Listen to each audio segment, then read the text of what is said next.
పశ్చిమాసియాలో యుద్ధ మేఘాలు మరింత దట్టంగా కమ్ముకున్నాయి. అమెరికా సైన్యం ఇరాన్పై మరోసారి భీకర దాడులు జరిపింది. అయితే వాణిజ్య నౌకపై దాడికి ప్రతీకారంగానే ఈ చర్యలని అమెరికా తెలిపింది. ఈ నేపథ్యంలో హార్ముజ్ జలసంధిని మూసివేస్తున్నట్లు ఇరాన్ ప్రకటించింది. ఒప్పందాన్ని అమెరికానే ఉల్లంఘించిందని ఇరాన్ అంటోంది.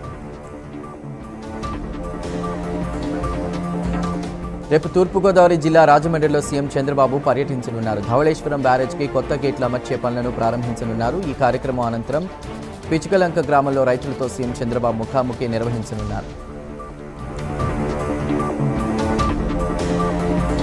తిరుమల మెట్ల మార్గంలో చిరుత సంచారంపై డిప్యూటీ సీఎం పవన్ కళ్యాణ్ స్పందించారు. భక్తుల భద్రతకు కట్టుదిట్టమైన చర్యలు చేపట్టాలని అధికారులను ఆదేశించారు. చిరుత సంచరించే ప్రాంతాల్లో హనుమాన్ బృందాల మోహరింపు చేపట్టాలన్నారు.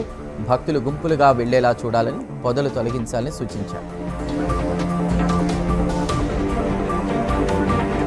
ప్రముఖ గాయని ఎస్ జానకి మృతిపై సీఎం చంద్రబాబు విచారం వ్యక్తం చేశారు. తెలుగు నేలపై పుట్టి సంగీత ప్రపంచంలో 6 దశాబ్దాల పాటు తన గాత్రంతో అలరించారని కొనియాడారు.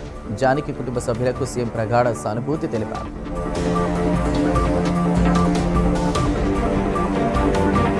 విశాఖలో భూ ప్రకంపనలు కలకలం సృష్టిస్తున్నాయి. తెల్లవారుజామున Sagar Nagar, Thatichetlapalem, Seethammadhara, Madhavadhara, Pedawaltair, east point colony, HB colony తదితర ప్రాంతాల్లో కొన్ని సెకండ్ల పాటు భూమి కంపించింది. దీంతో స్థానికులు భయంతో పరుగులు తీశారు. భూకంప తీవ్రత రిక్టర్ స్కేల్పై 4 నుంచి 4.5గా నమోదైంది.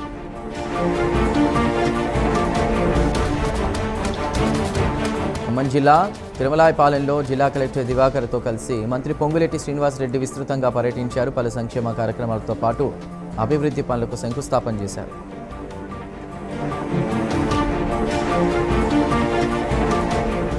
మార్కాపురం జిల్లా బేస్తవారిపేటలో రోడ్డు ప్రమాదం జరిగింది. రాచర్ల నుంచి బేస్తవారిపేటకు వెళుతున్న కారు ప్రమాదవశాత్తు చెట్టును ఢీకొట్టింది.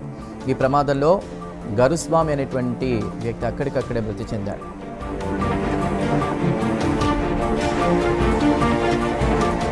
రంగారెడ్డి జిల్లా ఆగపల్లి సమీపంలోని చెట్ల పొదల్లోకి ఫాక్స్కాన్ కంపెనీకి చెందినటువంటి బస్సు దూసుకెళ్లింది. సుమారు 15 మందికి తీవ్ర గాయాలు కాగా ఆసుపత్రికి తరలించారు. ప్రమాద సమయంలో బస్సులో 40 మంది ప్రయాణికులున్నారు.